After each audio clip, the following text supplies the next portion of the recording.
Did you know that you process 70,000 thoughts every single day? And we live in a world now where you're probably processing more information than ever. We have in the palm of our hands at every moment of the day something that gives our brain more information than people would get in a day. I mean, the amount of TikToks or videos, your brain is programmed to watch several movies in a day, but we're getting multiples of that because of our technology. So what I want to share with you is I found that the science is so interesting because our brain can't know everything. It has to filter. Because if you were in this room and you could feel everything and see everything, and then on your phone, you would never be able to do anything. Your brain would be overstimulated, right? So our brains have to learn to filter. And so how does it know what to filter? Well, it knows what to filter because of what you tell it. If you're like, everyone hates me, your brain's like, okay, she wants to see all the people in her life that hate her. And all your brain will do is like show you moments where someone maybe says something negative or whatever. So in this day and age, more than ever, we can put a filter on our thoughts. Just like Instagram has an algorithm, they send you videos that you engage with, and so does TikTok. Your brain has an algorithm, and it's sending you more of what you want. I'll give you an example. You'll be talking to someone, and you'll talk about Ferraris, red Ferraris, and you're like, you know what? Before I talked to you about red Ferraris, I had never seen a red Ferrari. But in this last week, I saw a couple. And like, it's so weird because they were there. They were always there. But you just never paid attention. Like if I told you, were there flowers in the room today? A lot of you would be like, I don't know, I can't remember, because your brain didn't pick up on that. But if you're a florist and you love flowers, or you maybe thought to yourself like, you know, flowers is something I really want to bring more into my life, you will see those flowers everywhere you go. So it's science. This is not like woo-woo, right? Like this, your brain actually does need direction of like what it's supposed to concentrate on. So I just think if you think about that, then you think about when you're so stressed out and always thinking of the negative outcome, you're actually programming your brain to see more of that in your life, right? So if you're like, I'm so scared, I'll just give you the example of myself, right? I'll be like, I'm so scared that what I'm doing is not the right thing for me. Maybe, I'm so scared that people are not gonna like it, that I'm not gonna be able to do this, whatever it is. All I'm gonna see is more and more evidence of why that's true, whatever, like why I shouldn't be doing it. Why, the more you think the negative thought, and the more you're like, does everyone hate this? Or, you know, like, the more you're gonna notice when people hate it, because that's what you're looking for. You're looking for evidence for your hypothesis. So I don't know about you, but that really changed the way I think, because I used to, throughout medical school, throughout growing up, I used to always think of the worst case scenario. Like, what if the worst case scenario happens? Like, will I be okay? And always kind of trying to think of that as a possibility. And when you keep thinking of that as a possibility, you're basically creating more of that in your life. So that's why a lot of us end up choosing really safe options. We end up doing things that are not risky because we're like, even if it's the worst case scenario, it'll still not be that bad. So I wanted you to kind of think about that in your life. Like, how can you use these filters? Do it on social. Start liking, they know when you start engaging, liking, talking about things that you want more of, you start seeing more of that. This is a perfect example. Celebrities such as like the Kardashians or some kind of celebrities that you engage with on social, you don't necessarily love how it makes you feel, but because you keep engaging with it and you just see more of it.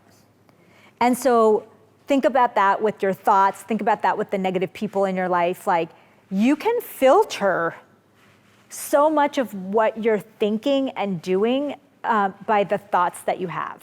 So anybody have that experience where like the more you kind of program or think about something, the more it happens? Like, you might be like, I had never heard of bubble tea before, and then you talk about it with someone, and then all you see is like bubble tea shops everywhere, and you're like, wait, where has this been all this time? So use that to your advantage. So what could that look like? Instead of saying what the worst case scenario is, you can say, all of this is working in my favor. All of this is bringing me to the things that I should be doing or thinking, and start to notice evidence of that. Like the people, you're like, wow, that person I talked to really, that's evidence that I should be doing what I'm doing. Like that connection or that thought. So like changing your thoughts from the negative worst case scenario to what are the people and things that are happening in your life that are actually supporting who you want to be and what you want for your life. So that's why it's so important to be around inspiring people. That's why it's so important to filter your thoughts, to not always be thinking about the negative side of things. And that's why it's really, really important to work on yourself, to make yourself better. Because if you're working on yourself to make yourself better, you'll always start seeing evidence of how you can keep bettering your life. So like the championship statement, for example, like I want to be the fittest person I can, and I'm going to do everything I can to do it. And all of a sudden now you see opportunities to do that. And like maybe you're here and you're like, I want to live out my gifts. I have these gifts inside of me that I haven't really used, and I want evidence to show me that I should be using those gifts. And all of a sudden, you start seeing like evidence like, oh, I should be doing that. And so I just wanted you to use this tactic because it's scientific with kind of mindset combined. Any questions or thoughts around that? And then we'll get back into the head to toe. Yeah. I just have an example of it. Yeah. I'm dating this guy, and I was like, oh, he's not like that romantic. And so I would like write down all the things he did that pissed me off. And then like it was like just this whole horrible note of evidence that like he's not good. And then I started a new note where I was like, let me just write down all the things that he does do that are romantic.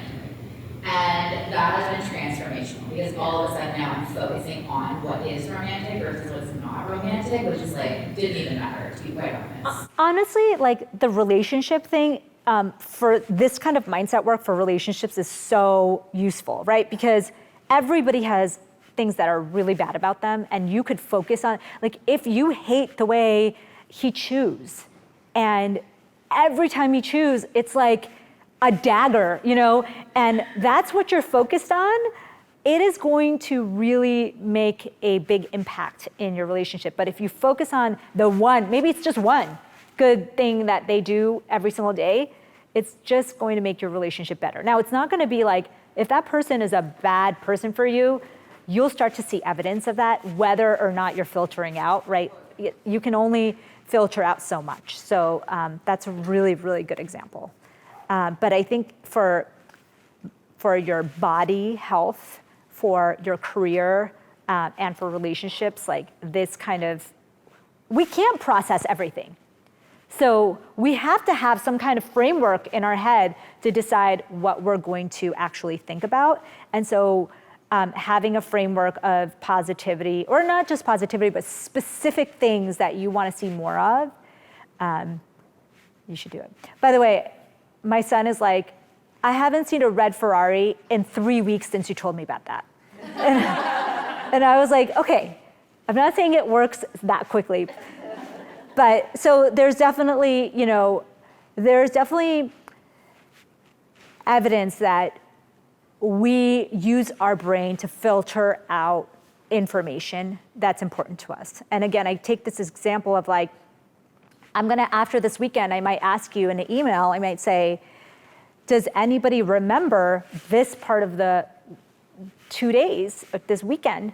And you might be like, no, I don't remember that part, because your brain filtered that out. There's too many things going on.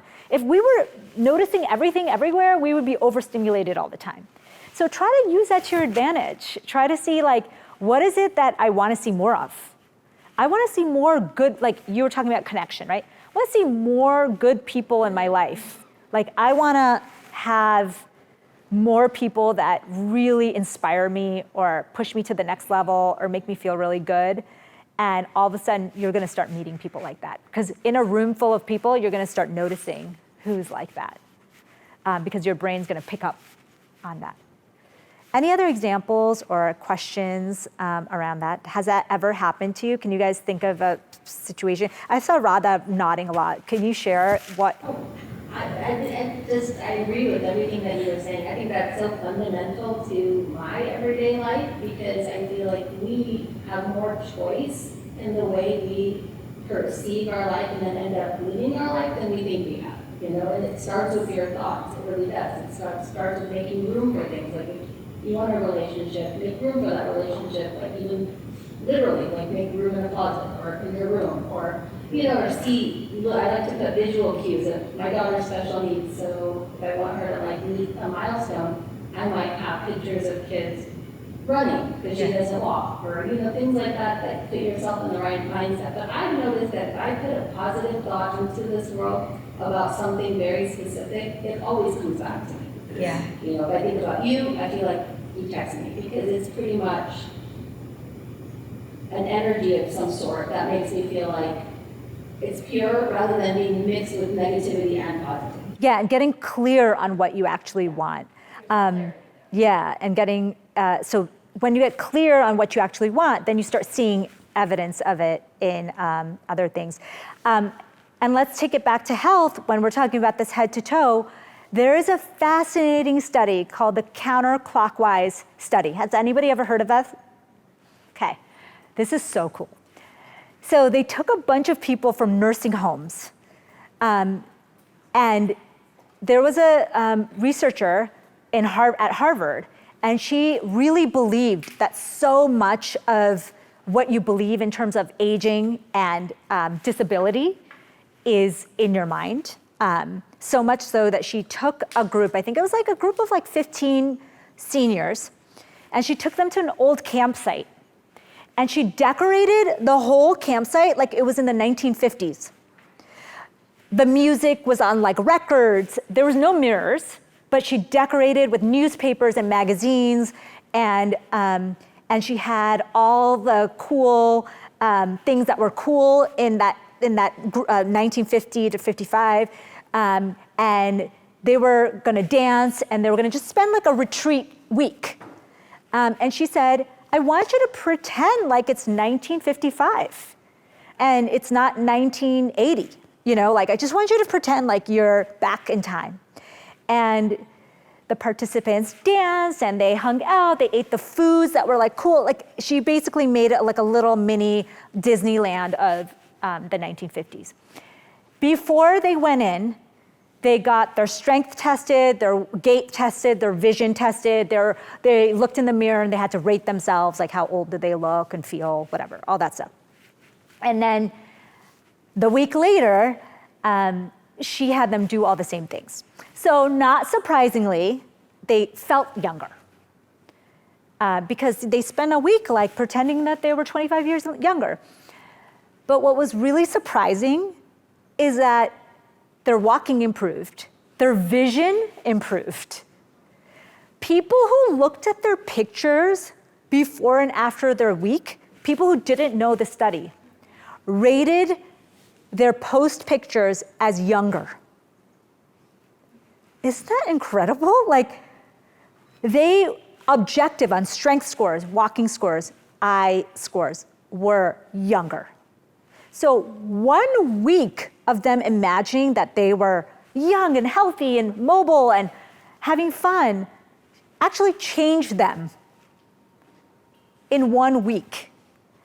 So It's the Ellen Langer study. Look it up when you get a chance. It's so fascinating because that was the basis of so many other studies after that, because people are like, wait a second, how does mindset actually affect the way you age? Like your strength, your mood, the way you look in pictures. I mean, that's insane, right?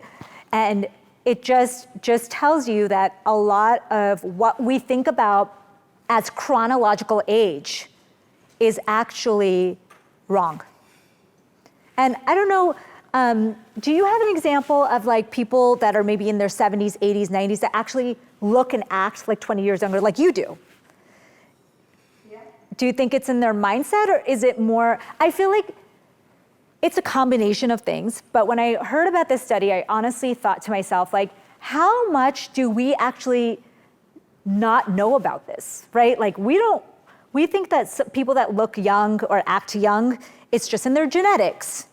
Like, oh, it must be nice, to look much younger or act much younger. But what we realized is that so much of it is the way you perceive yourself.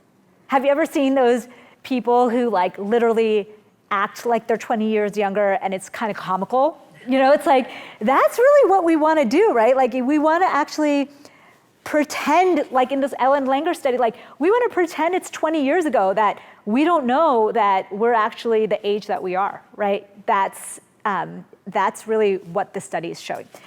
The sprint exercise that I was talking to you about, not only did it mentally make people think that they were younger, they did a heart testing. So kind of like a stress test where they visualized your heart. And they found that the heart looked 20 years younger after an exercise program that they did. So what I wanted to share with you, is this program that you could do for yourself. So I have to admit, this study was on sedentary individuals. I don't think any of you would qualify as a sedentary individual, but they wanted to use sedentary because they were like, we really wanted to see the effects of what this program could do, right? So what they did is over the course of a year and a half, 1.5 years, they put them on an exercise program. But you can't just take someone who's sedentary and put them on an exercise program, right? So first it was walking only. Then it was 3 times a week kind of weight training. And then after about a year of doing this, they started to add a weekly sprint. It's called the 4x4.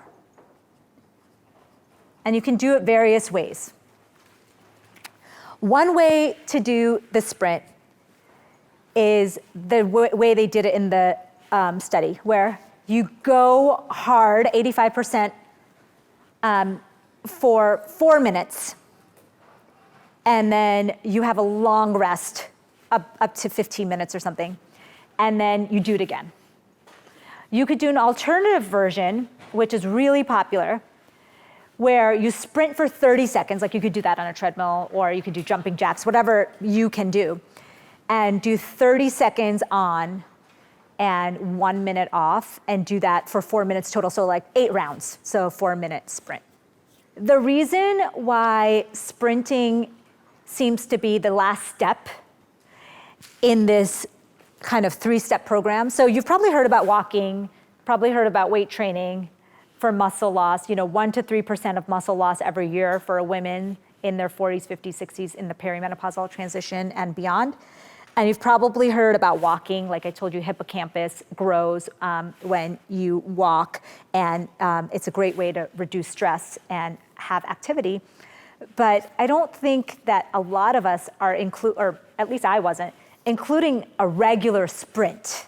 And now there's evidence that shows that women especially will benefit from a sprint. So let me define for you maybe different versions of that. You don't have to do the 4x4. It's called the Norwegian 4x4, if you ever want to look it up. The reason I want to mention this to you is that a lot of people think that at a certain age, you don't need to sprint anymore or do something that's taxing their heart. So a lot of people are doing yoga and they're doing walking, and that's kind of like their life, right? But when you look at anti-aging the heart, what you're looking at is, how do we take this heart that's a muscle, and as you move through time, this muscle becomes thinner and less flexible and smaller. So it's like this heart is changing over the years. But how do you keep it from changing, or how do you reverse it back to the way it looked 20 years ago? There's a way to do that. Imagine if we could do that. And the reason why this part, the sprint part, is so important is like, if you're not stretching it, if you're not getting your heart rate, I'm just giving a number, it depends on you, between 165 and 185. So that's like, you're really working hard for a few seconds. You're not challenging it to get stronger. And with women especially, it looks like the extremes, walking, sprint, is the most beneficial, doing the extremes of training. And so I share that with you because it's not fun. And almost everyone in female culture, it's almost like nobody's sprinting, at least after a certain age. I think they said like 80% of people will never sprint after a certain age. And that I just thought that this anti-aging effect makes sense. And for example, you don't have to do it on a treadmill. Have you ever seen those awful stairs at the gym? Or have you ever gone upstairs that are like, you can go on that stair mill and do this thing where your heart rate, just watch your heart rate, you want to get it up to 85%. So I just gave you rough guesstimates, like 160 to 180. I can get myself up there pretty quick if I'm doing that stair mill thing, or an incline run. That's like an easy way to get there. On this study, I think they did bike. So you could do like but it's hard for me to get my heart rate up with a bike. So it just depends on what you prefer. And just do it for like a minute, and just start with that, maybe once a week. And just give your heart a little bit of exercise. You're not gonna go to a full, you don't have to do a lot. Have you ever heard that phrase of like breaking a sweat every few days? You wanna do that. So you wanna kind of get the edges of this training. Yeah, Nathan. So what's the ideal, so if you did pick up sprinting and you start doing it, are you saying that 3 times a week is the ideal to do it, or are you saying every day? No, 1 to 2 times a week max. Yeah. It's kind of like saying, make walking your base. We want 2 to 3 times a week weight training to counteract, not even build muscle. Like, we can't even worry about building muscle at this point. It's great to build muscle, but at least at the very basic level, you're just pushing against that bone and muscle loss that's happening to you no matter what. And so what we're doing is like, and then you can build muscle. It is possible, and Coach Patricia will tell you, any age. Actually, there's a new study that said 90-year-olds can build muscle. Can you imagine? Like, 90-year-olds can build muscle as well as 65-year-olds. So you can start building muscle at any time. You can start building your heart at any time. You can start changing the way you filter things at any time. So I wanted to share that heart exercise because I thought that's something we could it's not easy to incorporate into our lives. And walking, if you're ever wondering, like, I can't get like 10,000 steps. Like, so what should I do? And I always say to people, like, it doesn't matter. The benefits start as little as 10-minute walk. 8 to 12,000 is kind of like a goal that I would give to anyone in this room, because I pretty much know that I think anyone could accomplish that if they tried. Probably requires that you'll have to do some phone calls on, while walking, get a walking pad. There was a new study that showed that just getting a walking pad you could get double the number of steps in a day, for example.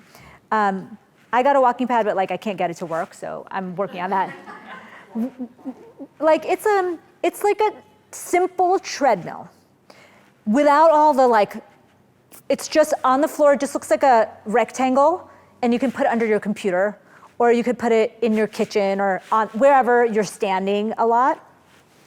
So instead of just standing, you're slowly walking. So I do that at the gym all the time. We have a gym that's like 2 minutes away from our house, and I take my only time on my phone to scroll and to go on social media and to do all the things, go through my emails, is if I'm walking on the treadmill.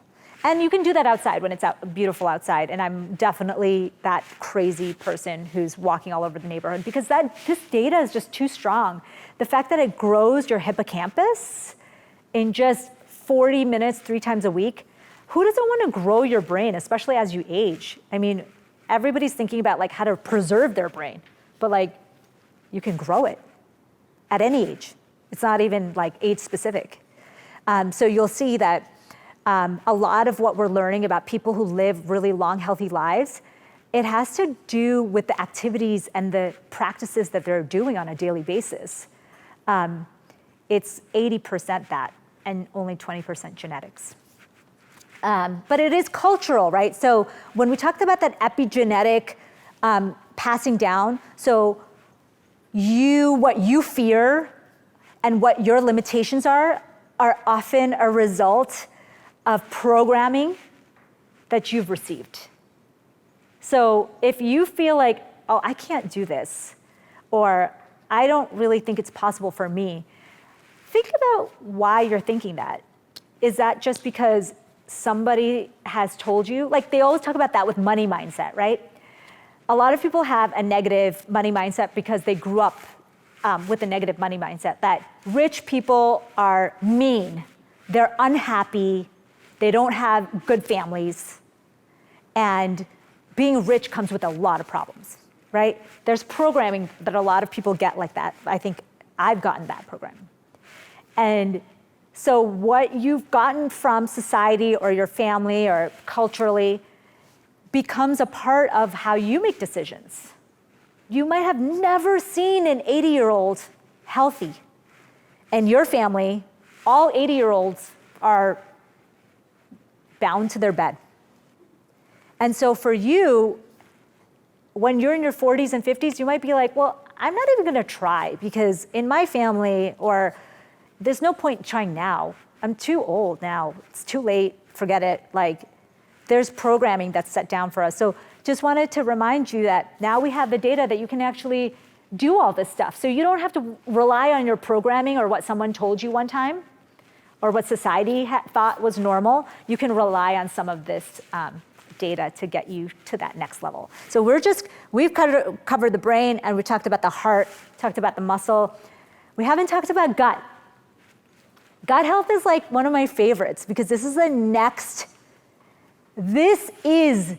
the secrets. I'm telling you right now, this is the secret. If you can understand this, your life is gonna change in ways you haven't ever imagined. So here's the secret. We now know that the way your gut looks can describe you. So if you wanna be an elite athlete, if you wanna be an elite person in your field, if you want to be a happy person, if you want to be a kind person, they can look at the gut microbiome of all these groups and actually notice a difference, and they have. Smart people, successful people, elite athletes, all have different microbiomes from the non-elite athletes, from the people who aren't as successful, from the people who aren't as happy. So isn't that crazy? Like, you could be happier, more successful, stronger, whatever it is that you're looking for. We know, like, I used athletics, brain health, mood, and success, because those are things already studied. That gut microbiome is your ticket to that. So much so that if you took the gut microbiome of an elite athlete, you would start performing better at the track. Can you imagine? There's a company that sells the gut microbiome of elite athletes. I mean, who doesn't want that? Totally constructed or totally, What? totally extracted. Yeah, so that's where it gets a little bit murky. So this is the midsection of our body, right? You have your stomach, you have your small intestine, you have your large intestine. We always thought that these are places where you digest, right? I don't know about you, but I went to medical school and never did we talk about this. We talked about digestion, and that's it for the gut. Now we realize, wait a second, we kept concentrating on the brain, but there's this other area in our bodies that no one talks about that's actually responsible for who you are. I'll give you the craziest example. So fecal transplant is the way that we know that's the easiest way to get gut bacteria from one person to the other. And it's banned in the US except for severe GI disease. That's only actually the cure for a severe C. difficile infection, which is a very severe infection that's life-threatening. It is almost 100% cured if you get gut bacteria from someone who doesn't have it and is healthy. So it's actually a therapeutic way that we've been using it. It's not used, what I'm talking to you is the next foray.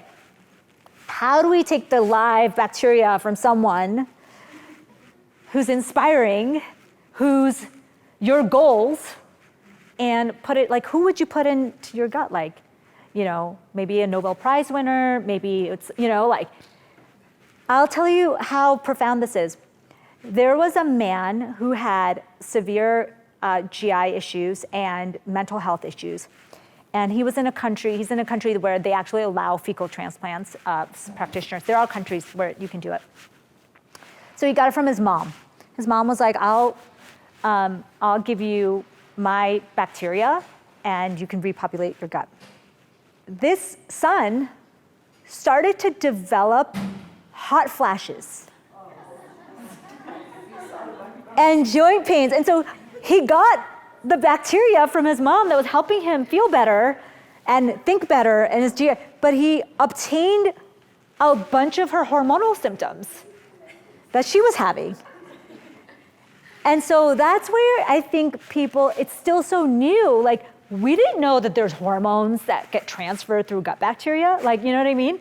But we now know, like, hey, athleticism, how does that get transferred? So it's really interesting in people who have mental health disease. We know it's worked for depression, anxiety, ADHD. There's studies on autism, Parkinson's, Alzheimer's. And so I think this is the next big area. So why am I telling you this? Are you gonna go and get a fecal transplant? Probably not. But are you able to change your gut bacteria in a positive way? Yes. There's actually very good evidence that diet is the #1 way to change your gut within 3 days. Have you ever been on a vacation where you ate so crappy for 3 days and you woke up on that 4th or 5th day and you're like, I feel like crap, like I don't wanna do anything, my mood is down. That is what's happening to you all the time. So the food that we're eating, like traditional, like processed American food, it's literally giving you that post-vacation hangover 24/7. It's killing that gut bacteria. So much so, it's so sad. So much so that from generations, we are losing species of bacteria in our gut. Like, there's not as many, and it's not as diverse because of our diet and lifestyle habits. So you wonder, wait, could this be why our mental health is poor? That we're feeling so tired, that we're so disconnected, that we are not, living long, healthy lives? I mean, to me, it's like, that's obvious, right? The nutrition, gut connection makes it obvious that that's the problem here. But that's also, flip it on the other way, that's also your superpower. You know this, and nobody's talking about it. So what if you knew the secret to becoming a better, more successful, healthier, longer living, smarter, richer, more connected person? I mean, for me, it's like, I want you to shout this from the rooftops. It's not it's discovery, but I just want to share this with you because this can change your life. So how do you actually change your gut? You're probably like, what do you even do? Like besides, getting a fecal transplant or eating the right foods. Did you know that spending time with people transfers their bacteria into yours, even if you're not eating their poop? We are all shared. Yes. So people who live in the same family, spouses and children, they share a closer gut microbiome to each other than an identical twin. Friends who live with each other, anyone have this fantasy, like when you retire, you're gonna live with your friends in this like community? You will share more of a microbiome with the people that you're living with or sharing the most time with than even your identical twin. So what does that mean? Besides eating good nutrition, so protein, fiber, and probiotics, we're gonna have a lunch, by the way, we're starting lunch in a few minutes. That's literally trying to change your gut. If you use these tools, I'll tell you a couple other tools to change the gut. So the nutrition and staying away as much as possible from the things that kill your gut bacteria. And then being around people that you want to share their bacteria with. So maybe you just sneak in, a spoon of their dessert or something, or just spending time with them in general. And physical time, because gut bacteria can't jump through screens, right? Like, we have not found a way to do that yet. That's why the power of actual connection is so much bigger than the virtual connection. And like Zoom meetings are like terrible. You're not exchanging not only emotions, but like bacteria with each other. So next time you're with someone that you really admire, that is really amazing in so many different ways, like maybe they're an amazing person in your gym, maybe they're an amazing person in a work, or maybe they're an amazing friend.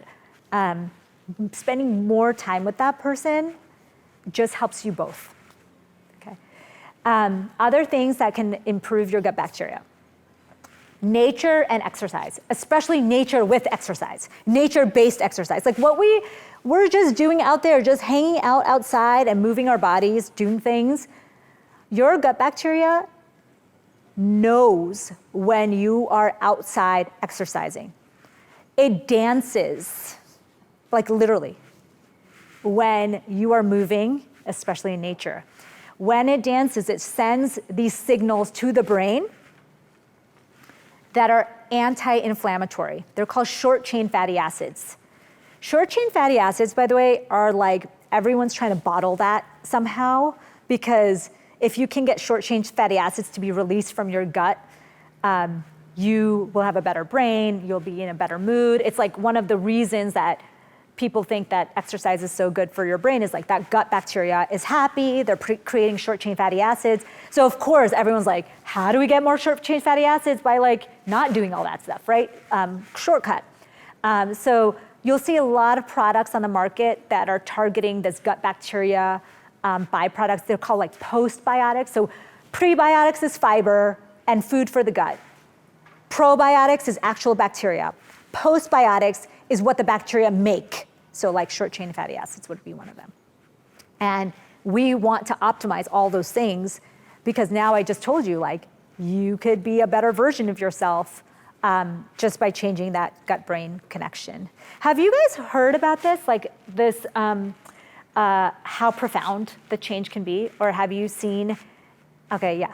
So I'm so glad because I think that this is something we don't talk enough about. And I just think like, to me, this is something that goes along with that mindset, goes along, hey, I'm gonna do all the things I can for my gut because this is going to make me a stronger, better, happier, more successful person.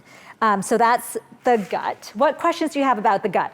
And we'll take one coaching and then we'll, next session, we'll finish off. Doesn't fasting also reset your gut?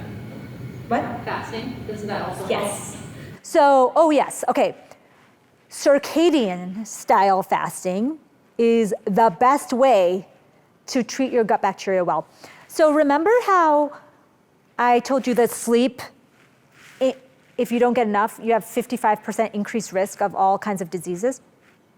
If you keep waking that gut bacteria up, it's the same thing. This is just like we treat the brain and we know all this stuff about the brain, we don't do that with our gut.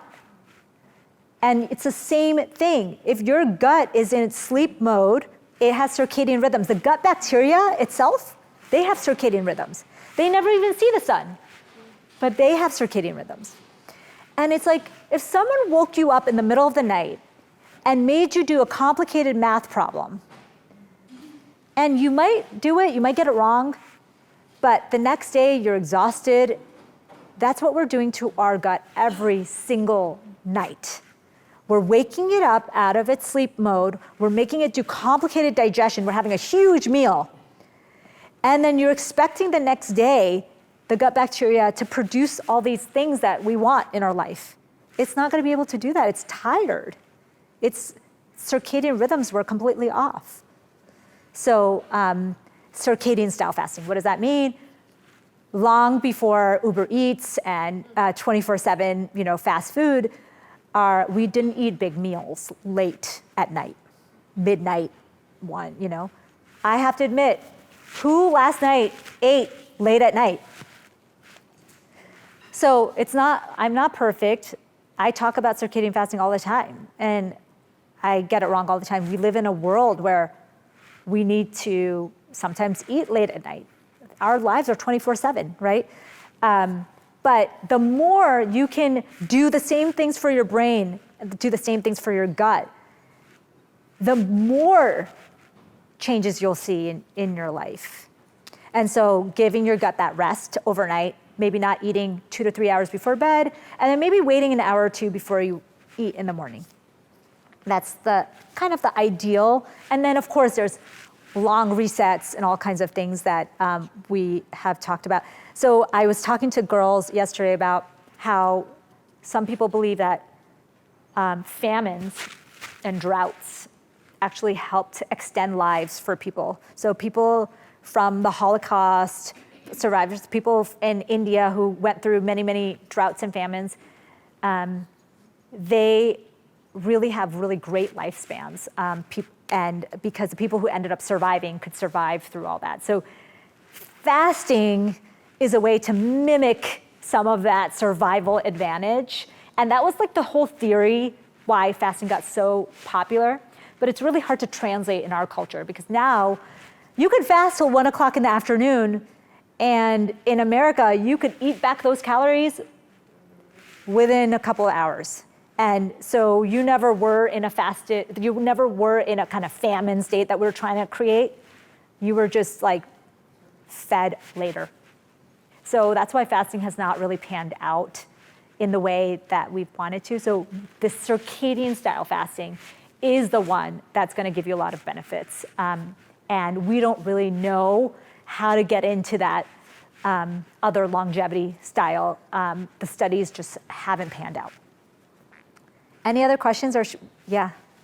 How does I'm very impressed that it's shared among people, so how does it connect, is there a connection in how does it work with other microbiomes in the something like other biomes? Of course, like the mouth, it's like the tongue. Yeah, your skin, the mouth. Yeah, the skin, like vaginal biome. It's so crazy, is there so. a connection, like, I don't know, they. I have to tell you, the human body's so crazy.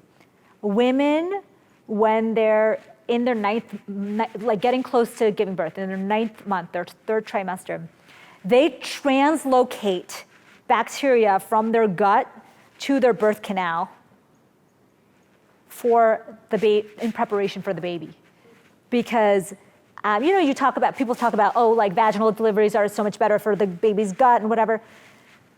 Partially, it's because these gut bacteria come to the place where they need to be to seed the gut of the baby. So we're just learning now like how the human body exchanges bacteria with others. Like we're learning that it's your skin, it's sharing saliva, but there's also other processes that we're just starting to familiarize ourselves, like Like, is it translocating when you're around people? That's the beauty of kind of putting yourself in places physically that can benefit your life. If you're around a lot of negative, poor gut bacteria people, you need to change that like today. There was another question. How do you know how your gut health is doing? Is there a test for this? How do you know where you're supposed to be going? And then the secondary question is, can I make my microbiome the best for me? Or is there a formula to be I want an elite athlete microbiome? Can I get there? Can I get to the genius? That's where we don't have the detection yet. We know that the elite athletes have a separate microbiome. And we know depressed people versus non-depressed have a separate microbiome. But we don't know how to test our microbiome to see where it stands. Not yet. It's coming soon. To feel it? Do we just try things and then if we feel better, it's working? Yeah, doing the combination of things we're doing. Like say you start doing all of this stuff and you start hanging around a little more with people that you find interesting, fascinating in different ways. Maybe you join a group, maybe you come to a thing, maybe you start that friend that you think is really inspiring, you spend more time with them. So, and then your thoughts, right? Like you're starting to think, oh, I'm feeling better, that gut-brain connection. You're starting to exercise. And so it's like a combination of things. Every big transformation that you will ever see in a person starts with their health first. You will never see someone who changed their life who didn't change their health first. Because then you start getting the ideas like, oh wait, I shouldn't be doing this, or I shouldn't be with this person. And that's when your life changes. So any other questions? And then we'll break for lunch.